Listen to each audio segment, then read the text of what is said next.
Welcome, Sega Dreamcast fans, to AlphaOmegaSin's Sega Dreamcast Collection! Jazz hands, ah! Anyway, this is my Sega Dreamcast Collection. Sega!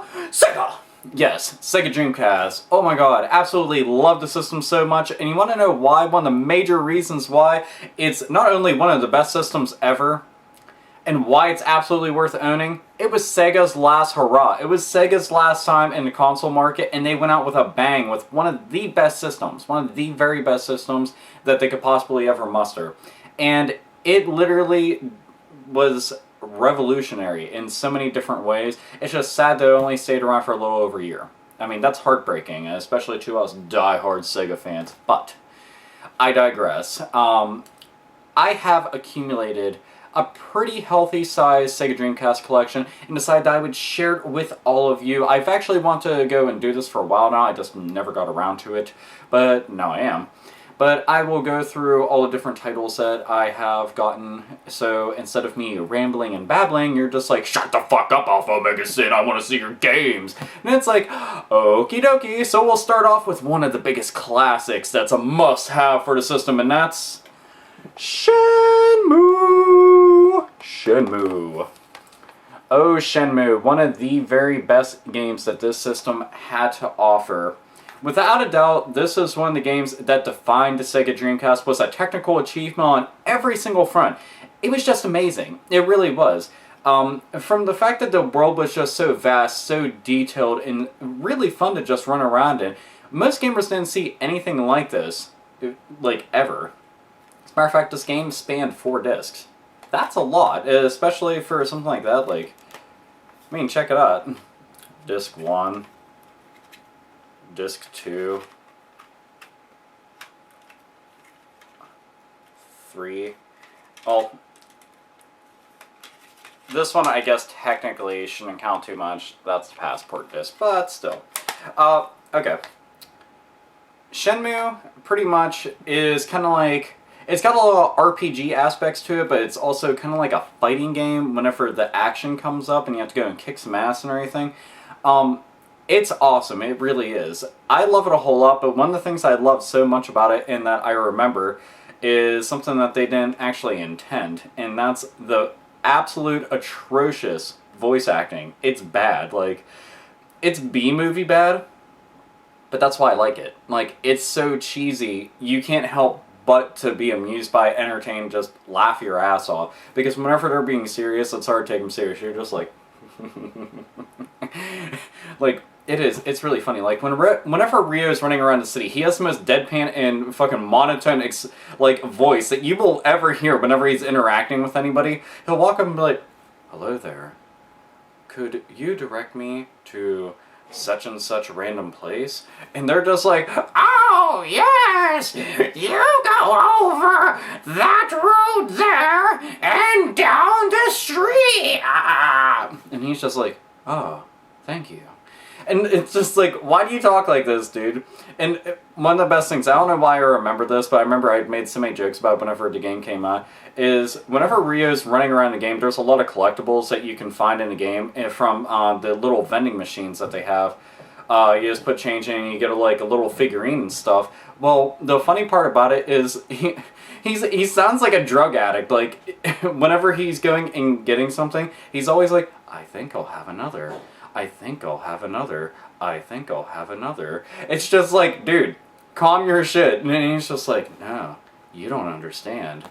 I think I'll have another. And it's just like, alright, dude, with your 1-900 fucking monotone sexy voice there. But yeah, Ryo, awesome character, awesome game. If you have not played it, get it.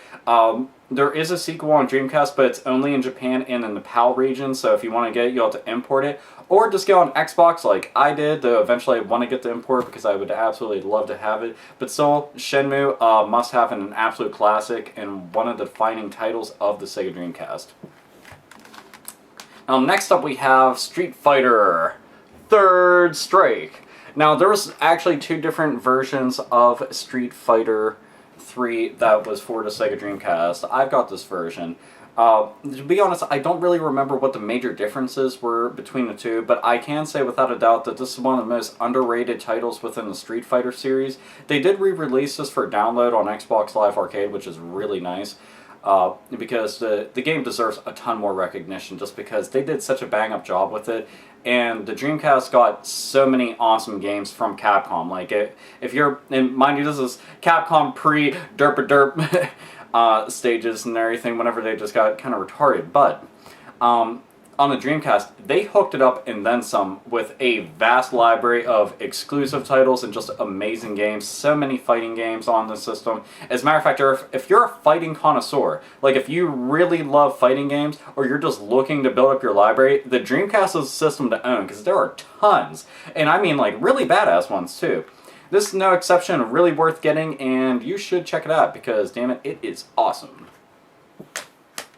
Now, this fighting game here is actually also made by Capcom, but I admittedly have not given this enough time, which I feel kind of bad, but, you know, when you get stacks of games and stuff, it's just like, you only have so much time. But that game is Plasma Sword.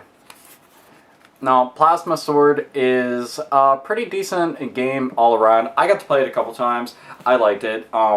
It's kind of hard to really give any details on it because all I remember is that I played it and I enjoyed it and everything. My friends ended up playing this a lot more than me, but still, again, like I had said with Street Fighter, if you are a fighting connoisseur, you should be picking up stuff like this. It's at the very least worth checking out once.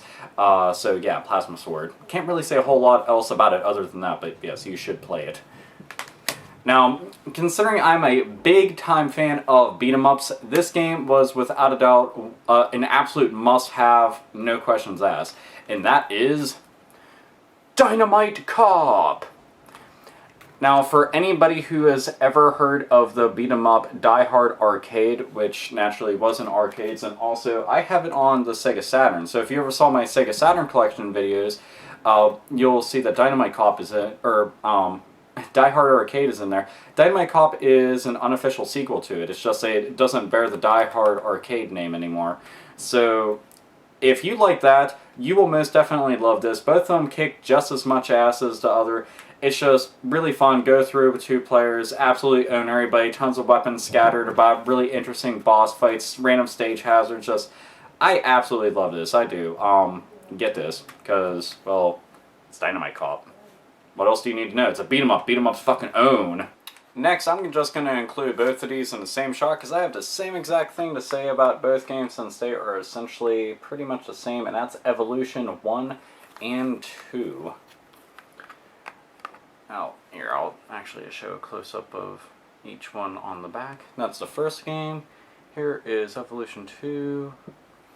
One thing that I kind of wish I would have been able to take advantage of is right there I could have gotten a free Grandia 2 music CD, which Grandia 2 is one of my favorite RPGs, not only for the Sega Dreamcast, but on the PS2 as well. Just a fantastic game, but I'll get to that later. These 2 games are big-time dungeon crawlers.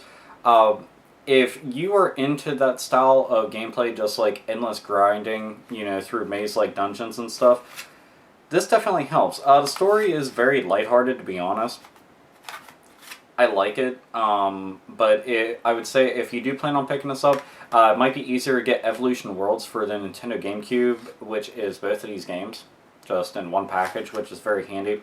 But still, for anybody that's an RPG, you know, enthusiast and has a Sega Dreamcast, these are must-have games to get. I actually killed a lot of time in these. Just you lose yourself in how much you're just running around trying to level up. You're just like, yay, I have a bunch of money and levels, so good stuff. Evolution 1 and 2. Get my seal of approval.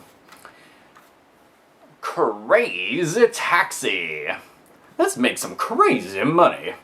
Yep, Crazy Taxi is one of the more fun games for the Sega Dreamcast. Whenever it came out, this being the second one, whenever Crazy Taxi had originally came out, it was a really awesome just pick up and play arcade style game where you're just supposed to get people from point A to point B within a certain amount of time and just keep driving around and doing that until, you know, you run out of time. That's pretty much it, and get the most money. Crazy Taxi 2 and 3 continued that tradition. They added in a bunch of like extra little kind of like mini games and whatnot. The bowling was a lot of fun, I remember. But out of all of them, I still prefer the first one the most. I really wasn't too big of a fan of the third game. Like the second game, it's pretty decent. Like I said, still prefer the first one. If you want to play the third one though, that one's only on Xbox. But yeah, Crazy Taxi 2, really fun. Just absolutely love it. It has very upbeat music. A lot of it is like from well-known bands and everything, kind of like poppy punk type music sometimes. You know, pop rock, not pop rocks, but just like pop rock. But anyway, you know, it fits, you know, the game. Me personally, I always want to just drive to listening metal, but that's just me. But anyway, Crazy Taxi 2, it's fun stuff. One of the defining games for the Dreamcast. Now, like Crazy Taxi, this is an arcade style game, and that's 18-wheeler. Now, 18-wheeler, you are obviously driving a big rig. But the thing is, to be honest, I really did not play this game a whole hell of a lot. I had gotten it for $1. So I was just like, this is worth checking out for $1. But then it turned out that I didn't really play it all that much. So my time with this is very, very limited. All I remember is that graphically, it looked pretty nice. The control was pretty decent. So yeah, that's pretty much all I can say about it. Wish I could give a little bit more of an opinion, but it hasn't gotten enough of gameplay hours for me to warrant that. Here we go. Bangai-O. This game took me a while to obtain, but I was very pleased when I did, because this is kind of like, imagine a shoot 'em up, but instead of just being on one straight path where you're avoiding obstacles and everything, shooting the shit out of you and blowing up your face and everything, you're just like, fuck, this is so ridiculously hard, I hate this game! And then you keep playing anyway. This is kind of like free roaming, where you can run around, platform, fly, avoid stuff yourself, and kind of like adventure about and everything within the stages. It is really good stuff. It gets absolutely chaotic. Like, if I'll just show you one example right there. See if I can get the camera to, like, look at this. All those points, all the explosions, all that just absolute mass hysteria. As a matter of fact, there's another one right there. They did a good job with picking these out, but if you see right there, that's just like bullets flying around everywhere, missiles, and just shit exploding. And it's just like, what? This game gets pretty rough towards later stages. It is absolutely worth it if you're a shoot 'em up fan like myself. Granted, it's not the traditional stylings, but I can say that I can compare them to it if I had to go and say, what kind of genre is this? So it's action, platformer, shoot 'em up. So yeah, really good stuff, really worth checking out, adding to your library, just fantastic. Now, one of my franchises that I love a whole lot to play with friends, and I actually haven't talked about a whole lot on my channel, which is unfortunate because I've been playing for years, is Bomberman! And this is Bomberman Online. Now, Bomberman Online, as the title would suggest, you know, right there, see in the corner, it requires, you know, Sega Net and whatnot. Obviously, you won't be able to go online with it, but here's the thing. This is a 4-player game, as it says right there. And the thing is, Bomberman is best played with 4 people, just because when you're playing against a computer, you don't really feel like you accomplish a lot by blowing up one of the computer opponents, just because it's a computer. Fuck them. But seriously, all the Bomberman games essentially go with the same premise, except for the one that's on Xbox 360. The one where it doesn't look like Bomberman and it's absolute trash. I hate that game. This is Bomberman. You know, this right here is the dude that you want. You run around in stages and just try to kill each other. That's it. You get a bunch of power-ups, which will allow you to put down more bombs, be able to move about faster, make your explosions bigger and everything, to be able to kick bombs around and whatnot. And it's a simple premise, but it is extremely addictive and really fun. And also, I shit you not, you can make this into an awesome drinking game. That is the truth. Me and my friends did it, and it turned out pretty awesome. Except for, you start doing really bad. Like, my skills in this game just plummeted after a while, and I was just like, blowing myself up left and right. It was very sad. But anyway, Bomberman Online, really good stuff. Because unlike online games nowadays, this you can play offline with your friends, so that kicks ass. This is a game I have not played whatsoever. I really haven't. I picked it up because I had seen the back of it, and it's Charge and Blast. And the back of it had a Godzilla-like creature that you can see up in the corner there. I was just very smitten with the game for that alone.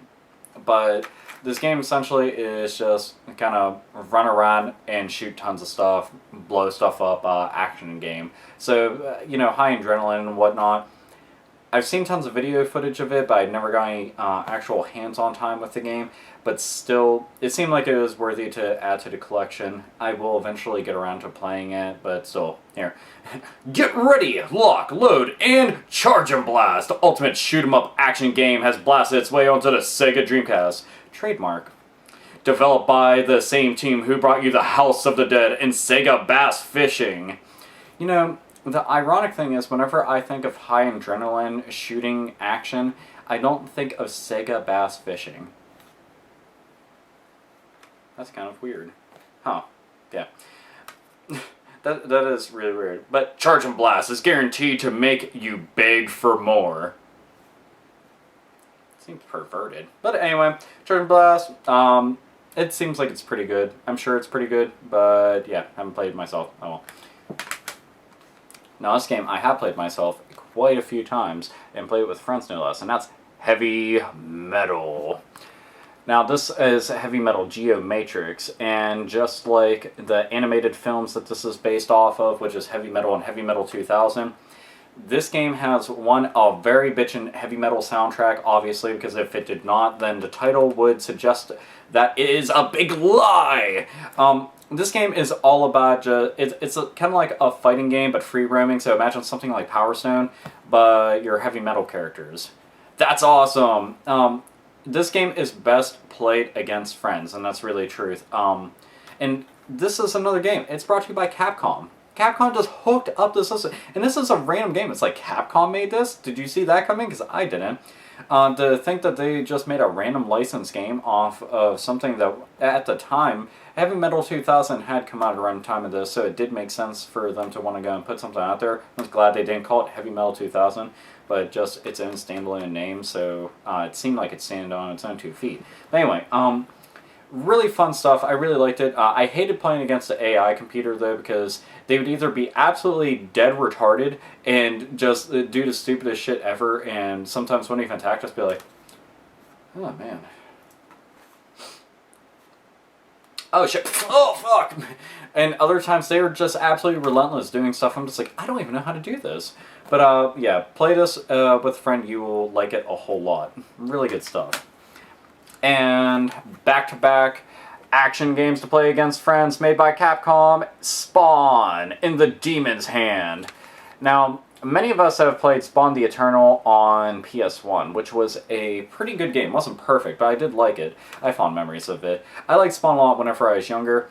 In the Demon's Hand, I didn't get to play until years after the Dreamcast was dead and gone, and I'm sad to say that because I wish I would have played it back in its prime, because this game kicks ass.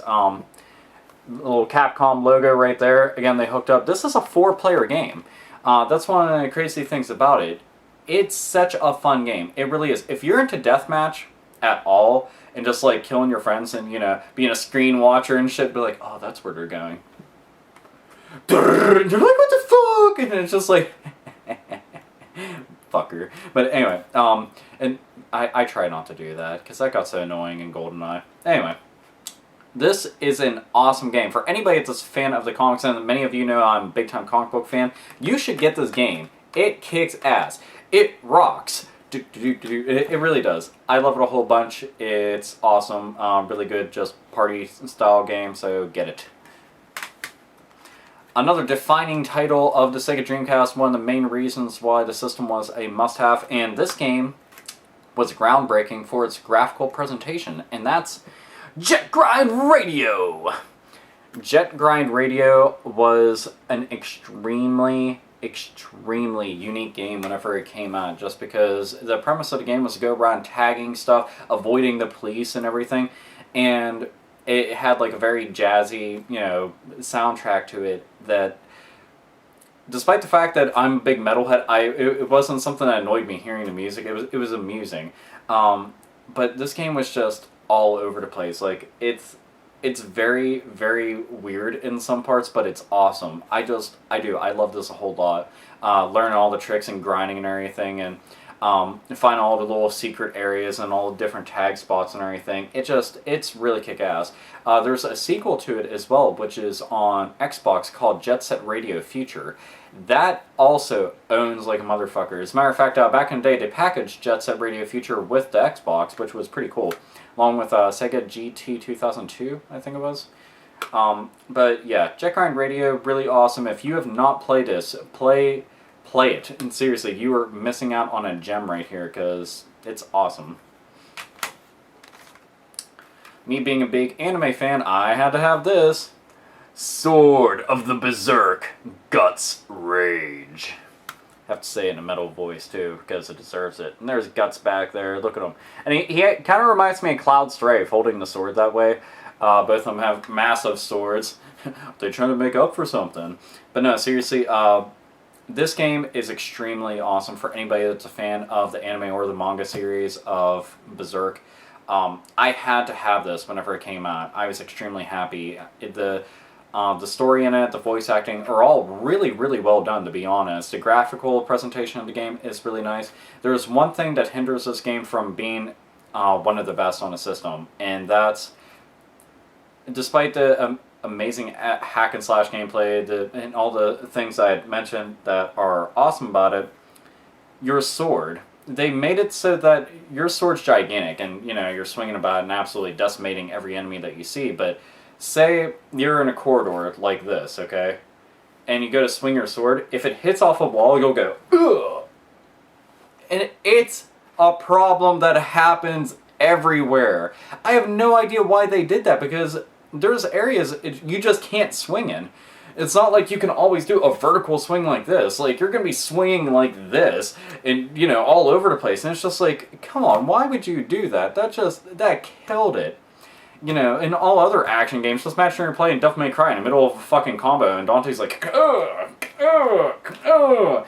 It's like, no, this is not fun. That's fucking stupid. And that honestly kills the gameplay. I mean, a lot. I would detract tons of points just for that, because it's a problem that will persist from start to finish with the game, and it should not be like that. But despite that, if you're a fan of the anime, you should at least give it a chance. I know that I went on and on talking about the problem with it, but it was still entertaining. I still went through and beat it. I persevered, damn it. But yeah, Sword of Berserk, Guts Rage, really good, but just avoid walls, by all means. Sega Rally Championship. Now, Sega was renowned for doing some very kick-ass racing games, sports games. Sega Rally was no exception. I liked Sega Rally in arcade for the Saturn and everything, so this was a must-have. It continues the great legacy of the racing series. Just really good, varied track selection and everything. Liked it a whole lot. For any kind of racing fan out there, if you want something a little bit different, you should pick this up. Very underrated, too. It deserved a lot more recognition. This is a game that I always tell people about to get, because most of them don't even know it exists, which is unfortunate, and that's Record of the Lotus War. And there's a crack in the case right there under my middle finger, which kind of sucks. I have not seen the anime, to be honest, which is kind of depressing. I will get around to it eventually.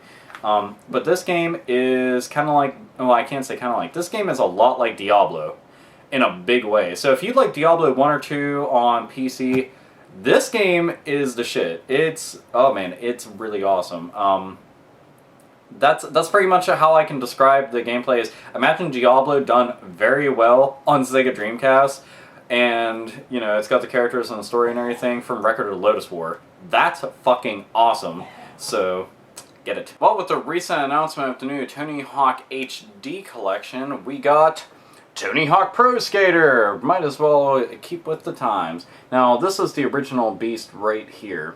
The one that made the franchise and was an absolute gem. The first two games, bar none, the best in the series in my opinion. They took skateboarding and just gave it an arcade feel. it worked. It's all about finding secret areas and busting out ridiculous combos. Whether you were doing street moves or vert moves did not matter. This game accommodated. It had a nice selection of, you know, real world skateboarders who were famous and kicked tons of ass. Absolutely love this game. Cannot say enough good things about it. Though I do have to say, if you are going to play any Tony Hawk game, you should probably play Tony Hawk Pro Skater 2X, or just wait for the new HD one, because if it retains the same exact quality as, you know, the previous titles, then yeah. But this, out of the PS1 version and the Dreamcast version, get this, because it looks way nicer and it controls the same, so why not?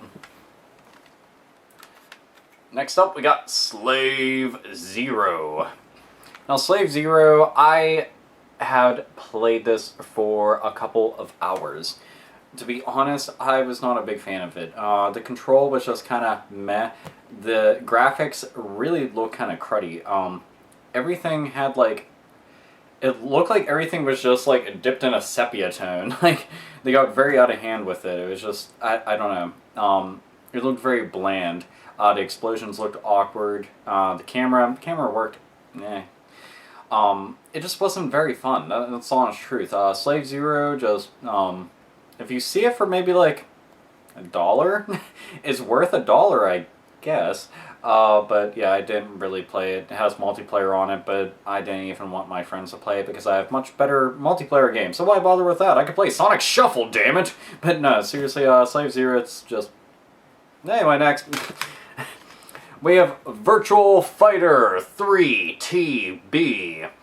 Now, the Virtual Fighter series for Sega is one of their long-running franchise fighting series that, at the time, was very groundbreaking. This continued the story tradition from Virtual Fighter 2, though I have to say that this really wasn't much of an upgrade from Part 2. Virtual Fighter 4 is when they really, like, overhauled the series. This game, like, I think it's really good, but I don't think it was, you know... I think that it needed to be better. It just seemed like it was a graphical update to 2, if anything, with, you know, additional characters and whatnot. Not by any means a bad game whatsoever, because it is a very, very good game. Just, I think that they could have done better. But on the Dreamcast, this is the only Virtual Fighter game, so if you never played the first 2, this is a definite must-have. But, yeah, Virtual Fighter 4 Evolution kicks ass. Plus, the new one's coming out soon, so that'll be awesome, too. Hooray!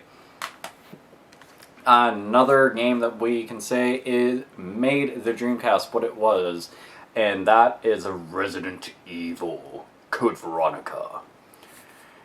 And many of you know that I am a big survival horror fan, and this is no exception. This is the hardest Resident Evil, hands down.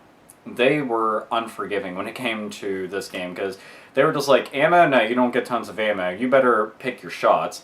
And health items, yeah, they didn't have them everywhere. They were just like, oh, you hurt? Then you better shamble your ass past those zombies. Oh, wait, you didn't? Oh, sorry, you're dead. Fuck you, that's it. La la la la la la. The thing is, Resident Evil Code Veronica X on PS2 and GameCube is better, just because it has all the stuff with Wesker. But in this, you know, you take control of Claire and Chris and everything. Really great game. It was the very first 3D Resident Evil, which is pretty interesting. So it was kind of like offsetting at first whenever I had first seen it, because I was just like, wow, everything isn't pre-rendered and stuff. But visually, it was an amazing game. The voice acting got a lot better this time around. Just all around, really kick-ass game. Though it does contain Steve. Well, hey there, Claire! Father! And it's just like, you're such a fucking failure. Fuck you, Steve. And I know somebody will be like, I like Steve. Like, I'm sorry, I don't. I always make fun of him. Then he looked like Leonardo DiCaprio. I always thought that was kind of funny. But, yeah. Still, good game. Very good game. The best survival horror game on this, the system. So, yeah, get it. We have a musical game, and that's Samba de Amigo! Now, Samba de Amigo had made its way onto the Nintendo Wii, which is a very fortunate thing, because this game did not get the recognition that it deserved. Anybody that was a fan of rhythm-based games, this was awesome. I had only gotten to play this at an EB, like way back in the day when I was younger, and I thought it was really cool. I just didn't have the money to pony up for it, and I had lots of other games to get. mainly just a big pile of RPGs and spend my entire life in front of TV again. I'll get that next level. There's the secret character, oh my god, no, let's go fight the boss, that's so fucking amazing, look at all the equipment I got, I'm so elite. Anyway, enough RPG banter. Samba Amigo is really kick-ass. It also requires you to have the maracas. Yes, the maracas, and there's a little thing for your feet and stuff. This game is interesting in respect that you're just kind of all over the place with it. I liked it a whole lot. I really did. I am a fan of rhythm-based games, despite the fact that I think a lot of music in them is kind of poop. But yeah, it's still a really good game. I do have the maracas for it. I'll show them off at the end of the video with some other stuff. But yeah, really good game. Just make sure you get the maracas for it. And a third-party company makes them too. So if you're just like, the maracas are so fucking hard to find because they're really expensive, you can get the third-party ones too because they work just the same. Speaking of rhythm games, we have probably the most famous one. That's, let's see if I can get, I think her name's Ulala, if I'm not mistaken. Getting her to do the little kick. It's like, come on, do the kick. Kick? Sort of? Yeah, there we go. Space Channel 5! I'm busy messing with the holographic cover. But Space Channel 5, I really didn't play this game a whole lot, to be honest. I'd gotten it in a big lot of Sega Dreamcast games. I know a couple people like it. They're all girls though, so I don't know what to think about that, but all the chicks I know like this game. I don't know if I should really play it. It seems overly girly. It's like, I mean, look at it, dude. It is. It really is. I'm sure that's probably a good game, but to be honest, I really don't have any hands-on time with it, so I don't have an opinion on it. But it does have a holographic cover, and that's kind of cool. Like, do a kick. That's awesome. Yeah. Space Channel 5. He had so much interesting stuff to say about it. But anyway, let's move on to survival horror games. Now, if you followed my survival horror game collection, you will have seen this gem, Blue Stinger. Blue Stinger was one of the first games for the Sega Dreamcast, and it was a survival horror game, and I was just like, that's awesome. And I remember when I had seen the game, like, graphically, I was just like, wow, that's so astounding. But I mean, it was kind of like that with most of the Sega Dreamcast games. This was one of them. The game, you pretty much just go around fighting a bunch of monsters, getting money, going and getting new weapons and stuff. Is it scary? No. Is it fun? Yes. It's not a perfect game, but it's one of those games I played regardless of the fact that it was not perfect. I didn't give a shit. I was just like, I'm going to play more. But the voice acting in the game is so bad. Oh, like I had said with Shenmue earlier, Shenmue has bad voice acting. This does too. And as you can see from the big grin, I'm all like, I love bad voice acting. Hooray! It makes the game a lot funnier. It really does. But you should play this game. If you want a survival horror game, something new, go back and pick up Blue Stinger because it rocks. Rock socks. Now this is going to be... I had to reach down onto the floor, by the way. This is my only import Sega Saturn game, and I had found this just randomly while I was at a local game store, but it could only be imported on PAL format, and that's Headhunter. Now, Headhunter, they ended up putting it out on PS2 as well, but if you went on Dreamcast, you had to get it in PAL format. So similar to Shenmue 2, it was PAL region only. For anybody that's never seen a PAL formatted game case, because I didn't for the longest time. I'd always seen the covers, but I'd never actually had the case. Like, let's compare the cases. It's like double the size and everything. It's pretty neat. I was happy to pick this up. Like, the game kind of combines, you know, action, shooting and everything, and also the tactical espionage aspects of Metal Gear Solid. So it was interesting in that respect. But the thing is, it didn't excel in any department. It did a lot of things. It did them okay, though. So, you know, it had okay story, it had okay control, it had okay graphics. But it should have been a lot better. I really think that if they would have given this game maybe like an extra year of polish, it would have been better. But then again, it wouldn't have been on the Dreamcast because it wasn't around that long. But this game really should have been a lot better than it was, which is unfortunate because I really would like to have seen it basically get the recognition it deserves. But Headhunter for Dreamcast, if you want it, import it. Next up, we got another survival horror game. Like I said, it's on my survival horror collection. That's Carrier. The sticker that's on the front right there, that's actually from Goodwill, because that's where I got this at. Carrier, it's pretty much a big sci-fi setting for your game. A bunch of really messed up looking monsters and everything. Pretty bloody game. This game looks nice as hell, and it's probably the second best survival horror game on there. I won't count Resident Evil 2 and 3. I'm just talking about the game specifically just made for this. So it's like Code Veronica, then this.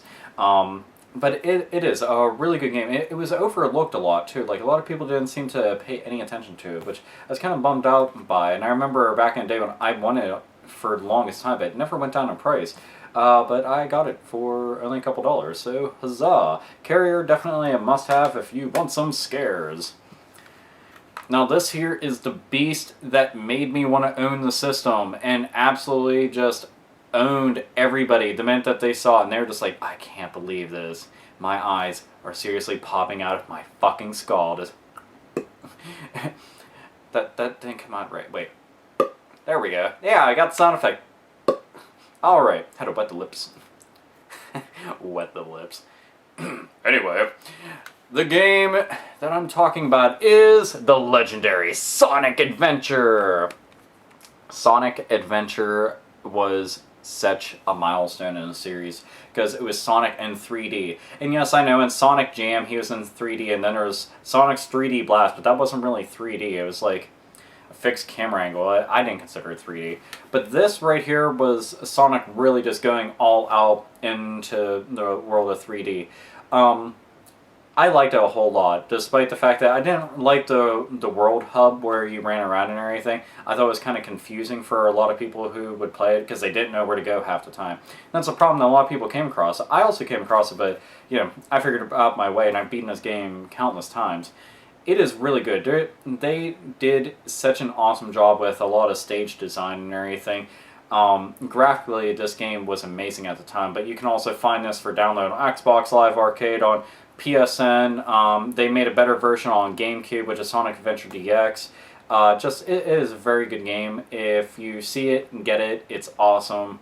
Also, they have stages from this in Sonic Generations. So yeah, Sega, the little blue speedster himself, rocks.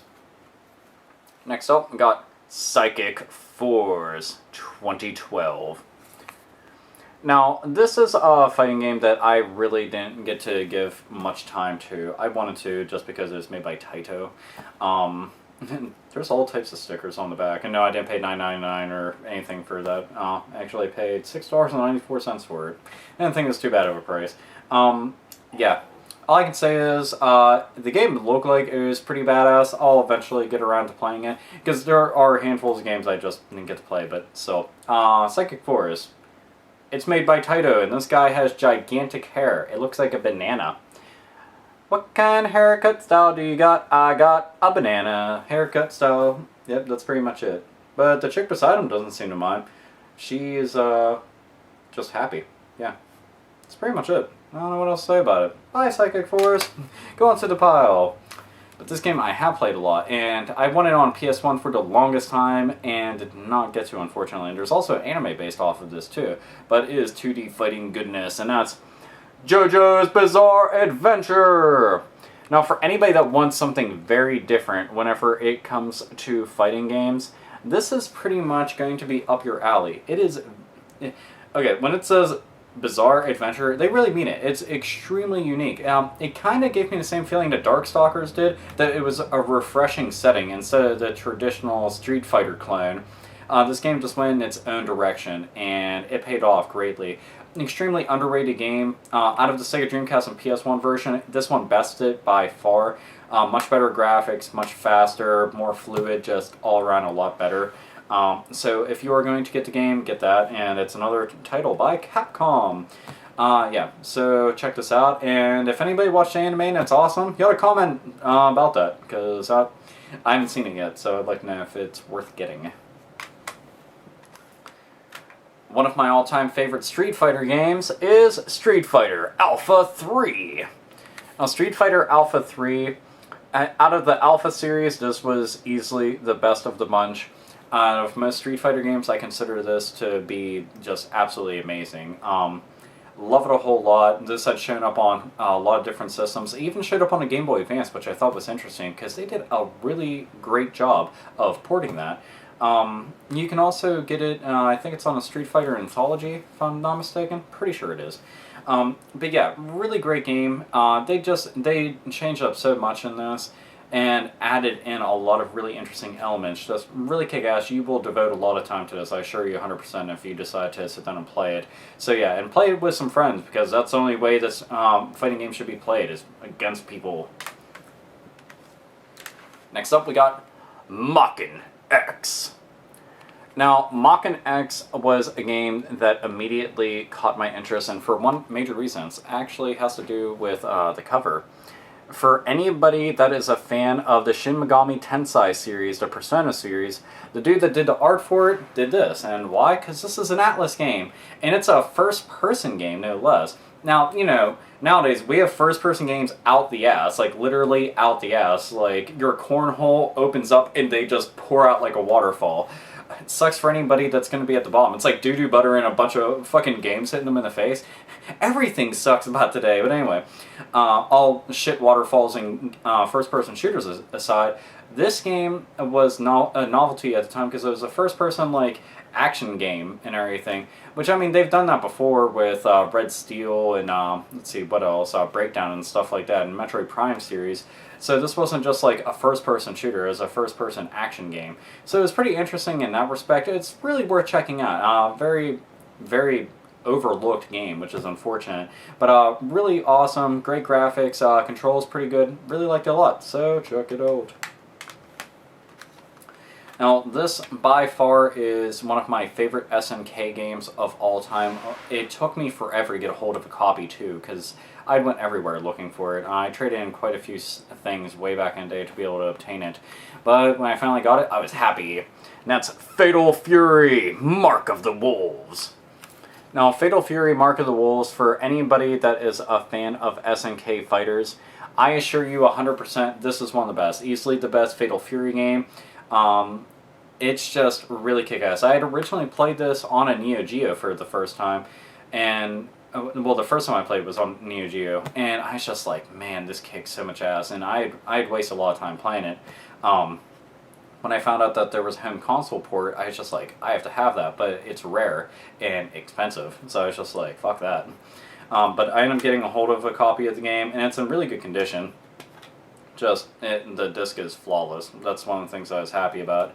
But the game, really, really good. I cannot recommend this enough to fighting enthusiasts everywhere. So yeah, if you are a fan of the SNK fighters, this is something that you should get. Next up, we have one of the very best games on the system.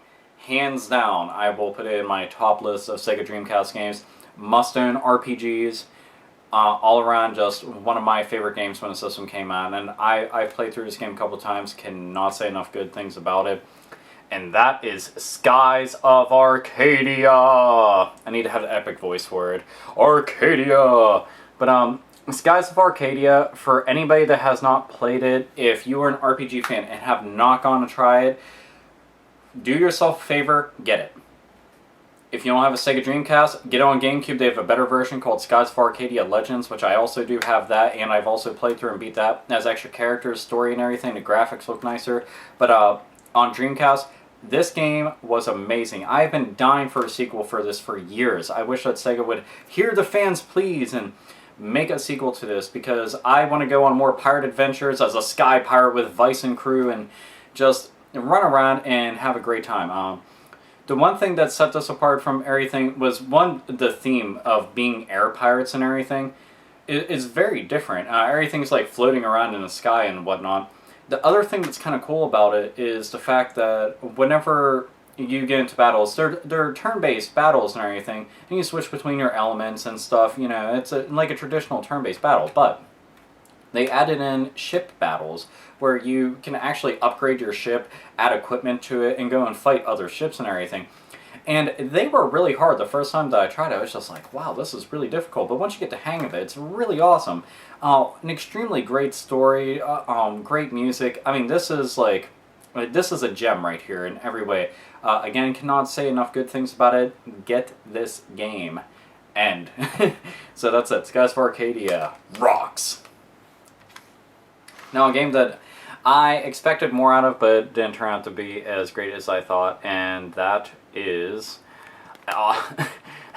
Industrial Spy, that's it. I actually want to call this I Spy, I'm sorry. So, Industrial Spy, Operation Espionage. I Spy. No, it's not I Spy. Anyway, because right there on the back, do you see how it says I Spy? That's what I was just like, wait a minute, that's not I Spy. Anyway, despite me forgetting the name of it and almost messing up there, this game was kind of like a Metal Gear clone, but they wanted to add in their own mixture of things, and it does not work. That's the problem. This game is kind of a clunky mess. There are redeeming aspects to it, but not enough for me to say that this game is totally worth going through. I thought that the premise of it would be really cool, because I'm all about like sneaking about through games, because you know, there's only so many games that you can play where you're just going all out with a gun shooting shit. I really do like sneaking about in games, and I think that's awesome. And this seemed like it would add a new dimension to it. The thing is, it needed a lot more polish. That's all there is to it. So yeah, Industrial Spy, it could have been better. Really could have. Oh, I'm sorry. I Spy could have been better. Anyway, moving forward to my very first Sega Dreamcast game, and that is House of the Dead 2. House of the Dead is an on-rail shooting series for anybody that is not well versed within it. If you have not played any of them, my god, just please play it. I do have the gun for it. Again, I'll show that at the end whenever I show off a bunch of other stuff. But this game is absolutely amazing. I literally played this so much because whenever I had a Sega Dreamcast, this was the only game I had for it for like a month. I could go through the entire game, without being hit once. I'd seen every single path, I had shot every single hidden item, I had gotten all the best scores that you could possibly get. Like, I could beat the entire game with my eyes closed. Now, not so much, because it's been a long time, but I had so much practice back then. This game is great. Also, it's just, like, if you like any of the on-rail shooters, the House of Dead series is, like, up there with the best, you know, with, like, Time Crisis and whatnot. And this continues that tradition and then some. Just really good. House of Dead Overkill on Wii. That's another really good one. Also, if you do have a Nintendo Wii, speaking of, they have House of Dead 2 and 3 returns. So if you don't have access to the Sega Dreamcast and you want to be able to enjoy the game, then you can just pick that up because it's the same exact game, controls really well, and you get the third game, which was on Xbox. So yeah, really great stuff. Don't come! Yeah, that's something else. Bad voice acting. I've said that so many times while talking about this, but it's something that comes up all the time. It's funny. Anyway, Zombies Revenge. Now, this is another game I showed off in my survival horror collection. This here is like a big-time action arcade beat-em-up style game. It is awesome. A beat-em-up that's like horror-themed. That's fucking awesome. That really is.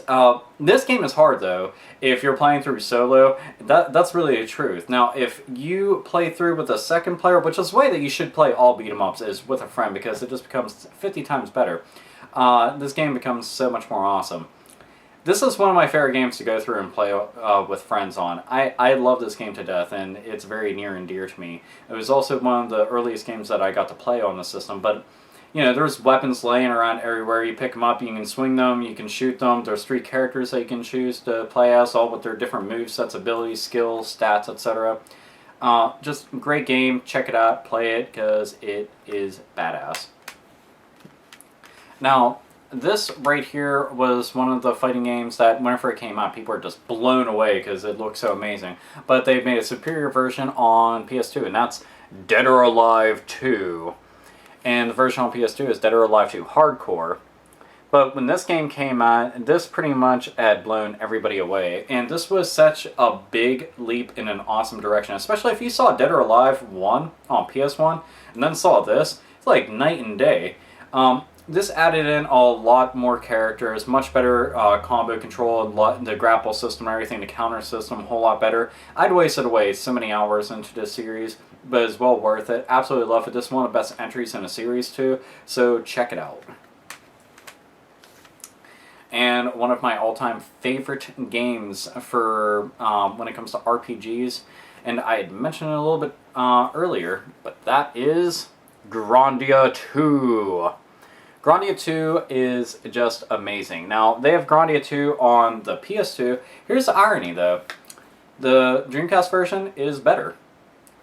Who would have thought that? Usually, whenever I say, oh, it was on PS2, or it was on GameCube, or Xbox, or whatever it is, one of those versions will always be superior in some way. Not with Grandia.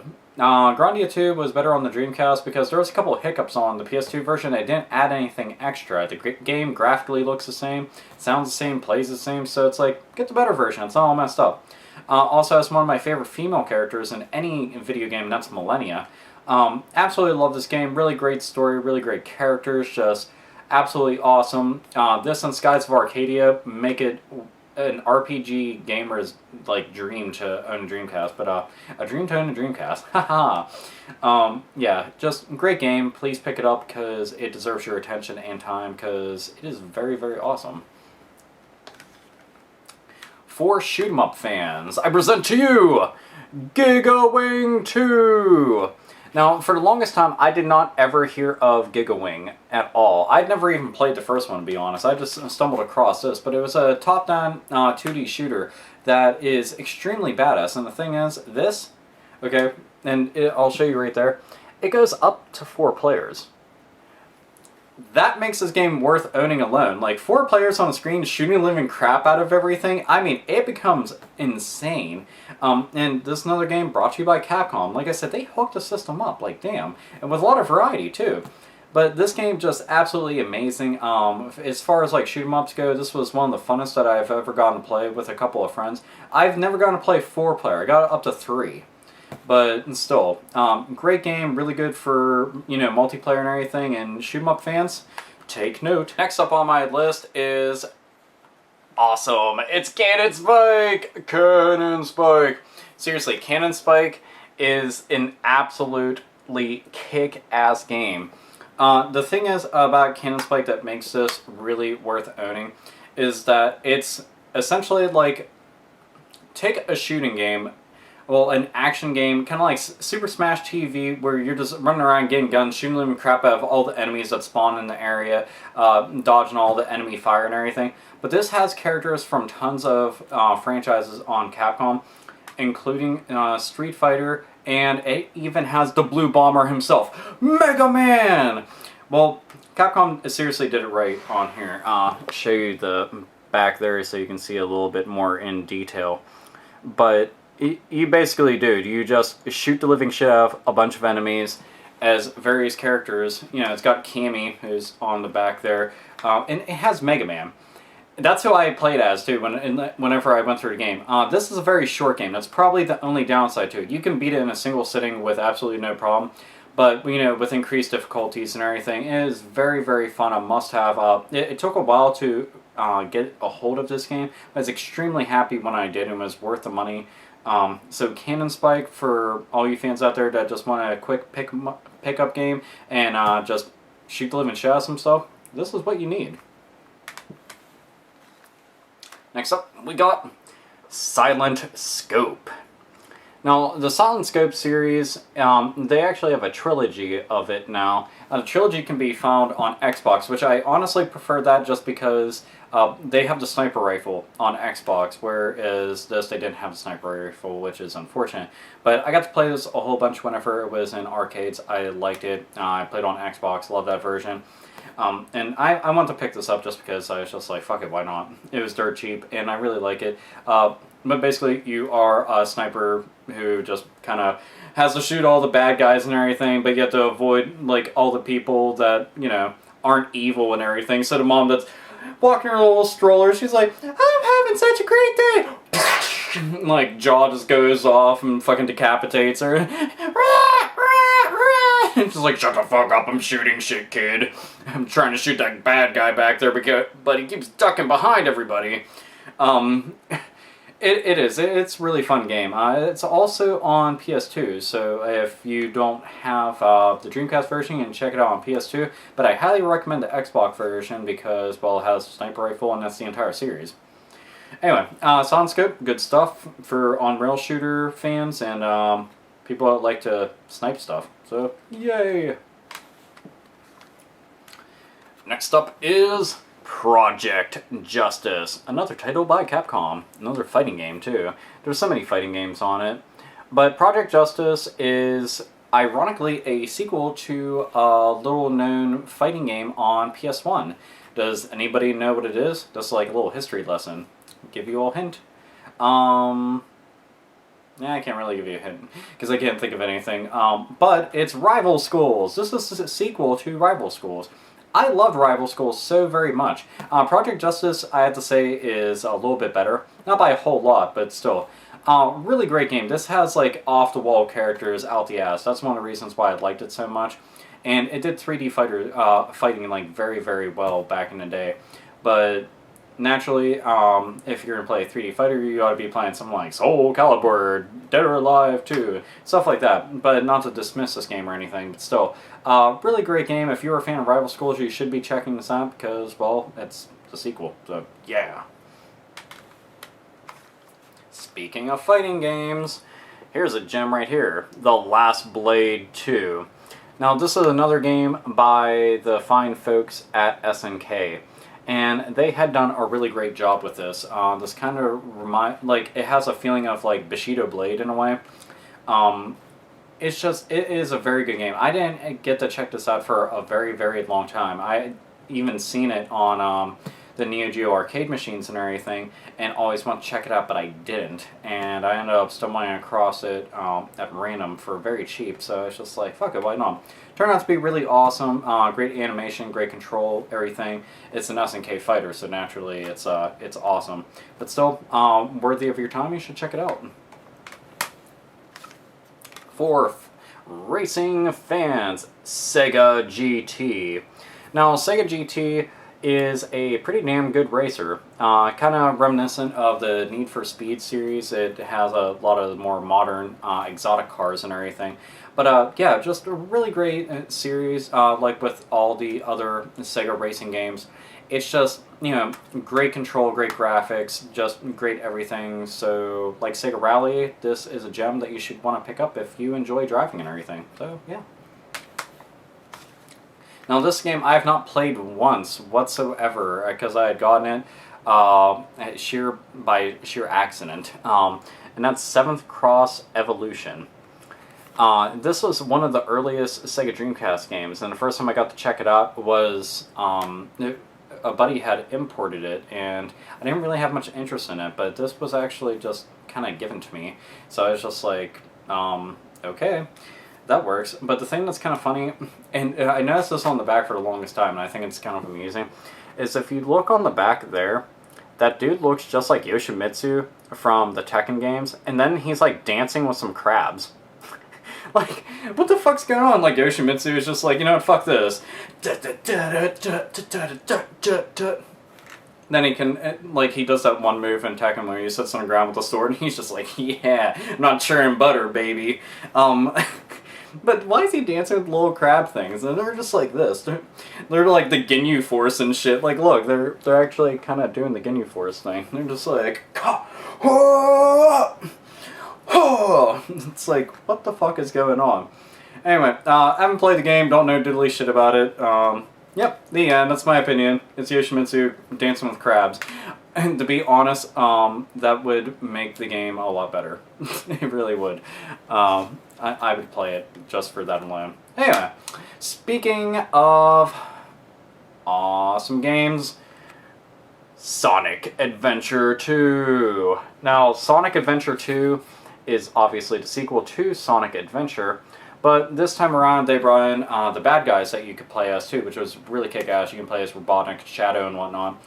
This game, I have to say, they did a lot better than with the first Sonic Adventure game. So that makes it worth picking up just for that alone. But this game has been ported to various things just like the original Sonic Adventure, so you should check it out on pretty much anything that you can. It's really good. It is. I like it a whole lot. They did slow down the gameplay in a couple different parts depending on who you're playing as. So that aspect I didn't find as fun, because whenever I think of Sonic games, I think of just going faster than hell, finding the right path to just basically never stop. But, I mean, it was a nice change of pace at the same time, but still, Sonic Adventure 2, really good stuff. So for all the big Sonic fans out there, which, hey, speaking of which, I didn't even get to show anybody. I'm wearing a Sonic bracelet. I actually wear this a lot in my videos. I don't think anybody even notices, but yeah, got the blue Speedster there, kicking ass. But yeah, Sonic Adventure 2, huzzah! But we got more Sonic goodness. I just mentioned it earlier. Sonic Shuffle! Now, the thing is with Sonic Shuffle, I could literally copy and paste my feelings of Mario Party to this, because it's like the same exact game, except for it serves Sonic. It's fun. It really is. If you're looking for like a party-style game to shoot shit with some friends and have fun playing something, this game's a lot of fun. It got bashed because it was just like Mario Party, but it's a good game still. People ought to at least like play it before they say, fuck that, it's a clone, because it's just like, well, no shit. But it doesn't mean it's a bad game. At least they did it right. But still, Sonic Shuffle, really good stuff. It's a party game, and it's on Dreamcast, and it's Sonic and friends. So yeah. Now, this here is, bar none, the best fighting game on the Sega Dreamcast, and one of the most legendary, and that is Soul Calibur! Soul Calibur is so good. It really is. This started the series down the path of being legendary. New Soul Calibur 5 will be coming out sometime soon, so it's kind of neat to be talking about this again. This being the sequel to Soul Blade, and the transition from Soul Blade to Soul Calibur was crazy. They did everything right with this, which one thing that's nice is also it's on Xbox Live Arcade, so I highly suggest that because it looks nicer, and on top of that, online play. Yeah! But when this came out, it was just mind-blowing. It was. I mean, the graphics of it were the one thing that people were just like, holy shit. But just the vast amount of characters on it, the fact that the combat was absolutely like fucking perfect. It was such a great game for its time. Very revolutionary, great stuff. Namco did an awesome job with this. It's Soul Calibur. You already know the history of it. It kicks ass. Now this here, I wish that they would have made a Volume 2, because it makes me sad. But that is the Sega Smash Pack, Volume 1. If the Dreamcast would have lasted a little bit longer, we would have gotten Volume 2. But there on the back, you get to see the large list of games. I will go through them.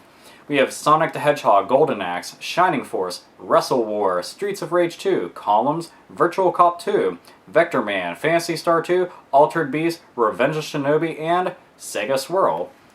Here's the thing. This has 2 RPGs on it. 2. Phantasy Star 2 and Shining Force is just like, dude. And those are some of the best that Sega had to offer. And it was just like, wow. And the thing is, this has a version of Virtual Cop on it. A Sega Saturn game on a Dreamcast. Like, oh my god, that's so awesome. And it gives you more reasons to bust up the light gun and pop some caps.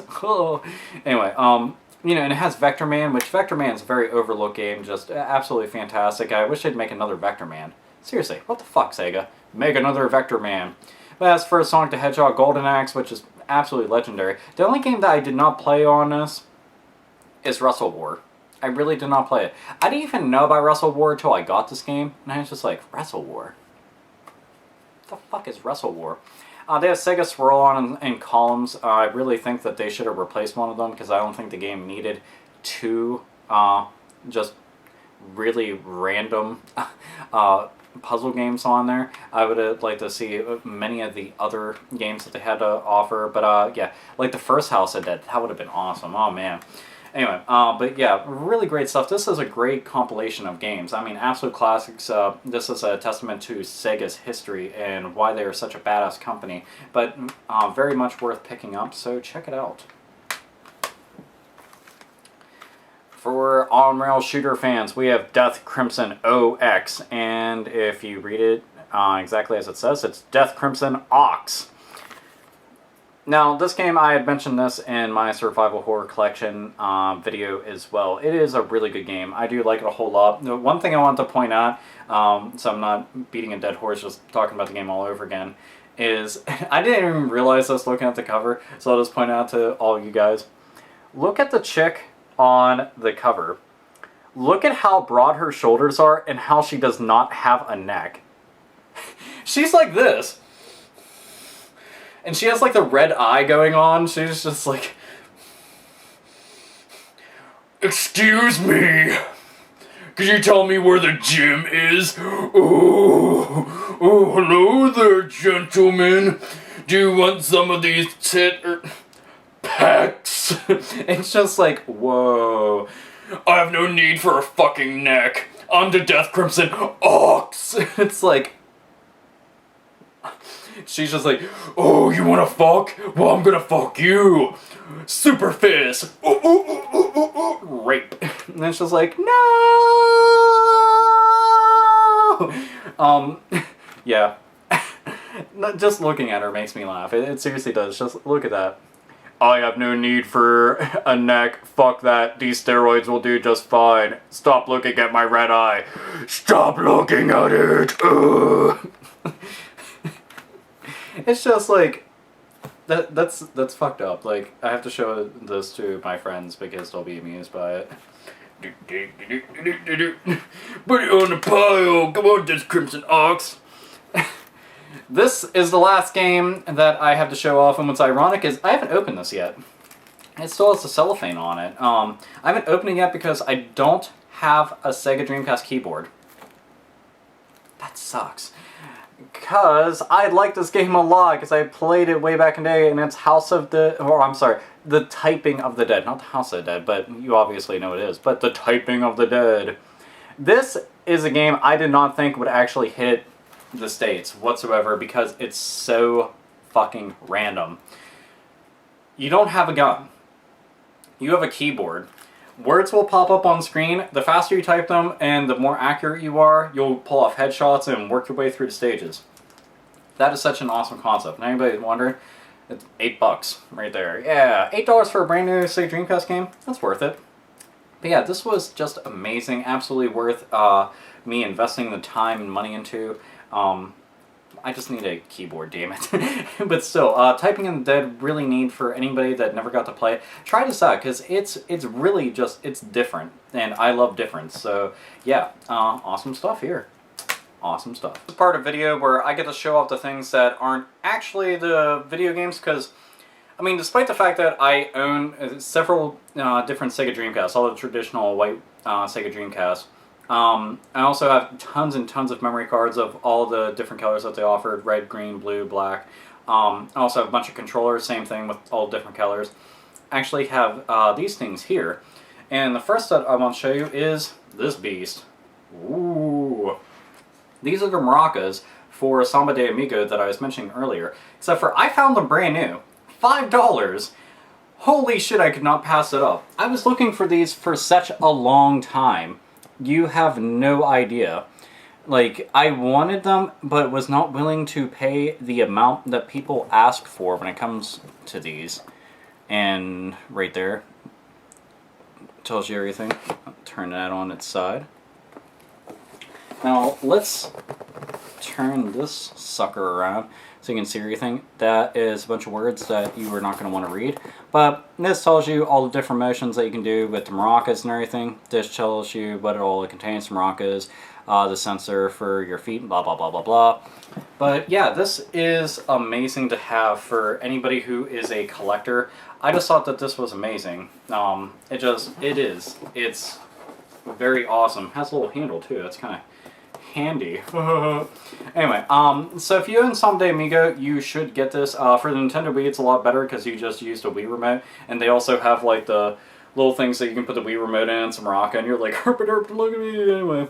But yeah, really great stuff here. Like I said, if you have it, make sure you get the maracas. If you don't feel like paying out the ass for it, which is understandable, get the generic maracas because they do the same exact thing. So yeah, this rocks.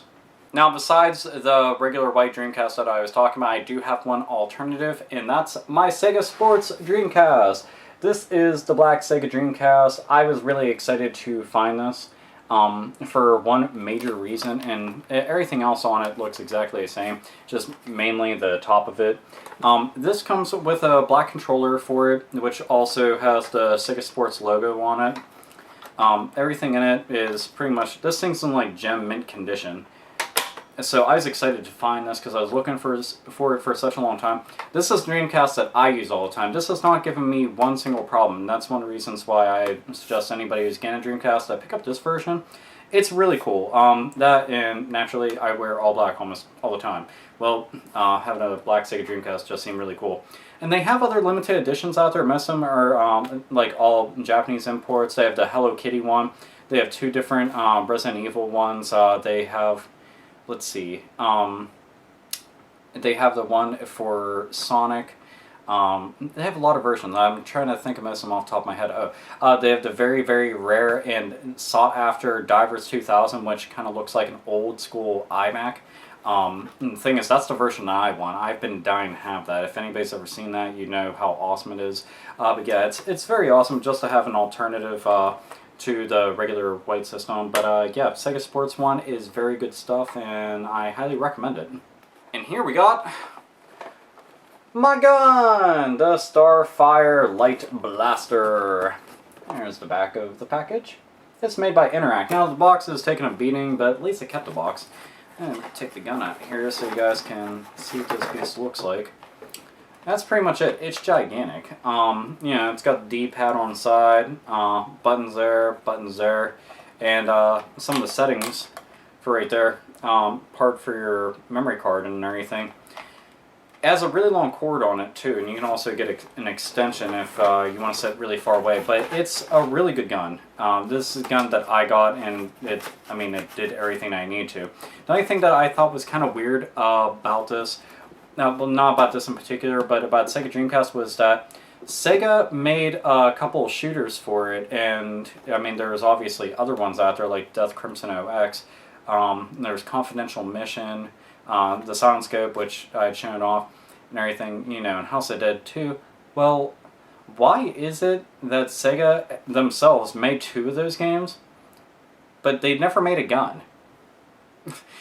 I just thought that was kind of weird. There's two guns. There's this one, and then there's the one. It's like blue and white and has little lights on the side. And there's some other ones, but those are the two main ones that most people get and are the most highly recommended ones. But yeah, very good stuff. If you are going to be playing a shooting game, you will want to get one of the others. So that's pretty much it. And that's all the games, all the accessories and whatnot. The thing is, I know that there's some games that people are like, why don't you have this? Like the Power Stone games, for instance. I've been dying to get those. I just never find them for cheap. Every time I see them, they're like $30 and $40, and I'm not paying that much. And I love those games, too. I end up, on PSP, I have the Power Stone Collection. So that was the way that I got to get my Power Stone on, and I was pretty happy with that. You know, there's some Marvel vs. Capcom games. You know, there's a lot of other games out there that I do want. I just haven't gotten them just yet. But I got all these, and I think this is a very awesome collection. I still plan on getting more games for it. I love the system so much. And within a year, it brought so many great titles. And it's just an amazing thing in gaming history. And I highly suggest anybody who's never gotten to sit down with it to enjoy a lot of the titles, because many of them are still exclusive to the system only. So this is the only place you will find them. So yeah, it is. It's really awesome. That's not even including some of the PS1 games that they did called Bleamcast, where they made much nicer looking versions through the magical work of emulation and put them on there, which was pretty neat at the time. It was amazing that it even happened back then. So yeah, I thought that was pretty crazy. Like the original Metal Gear on there, that was astounding. Yeah, so it's all the games. I want to share them with all of you at home because this is something I've been meaning to get around to. I hope that you like it. Again, this is Sega's last rod and was an epic one at that. Just a very great system. Hope that you enjoyed watching this. I'm glad I got to share all this with you guys, and it absolutely fucking rocked. So, this is AlphaOmegaSin as always. And I say, nerds, nerdettes, and gamers, game the fuck on.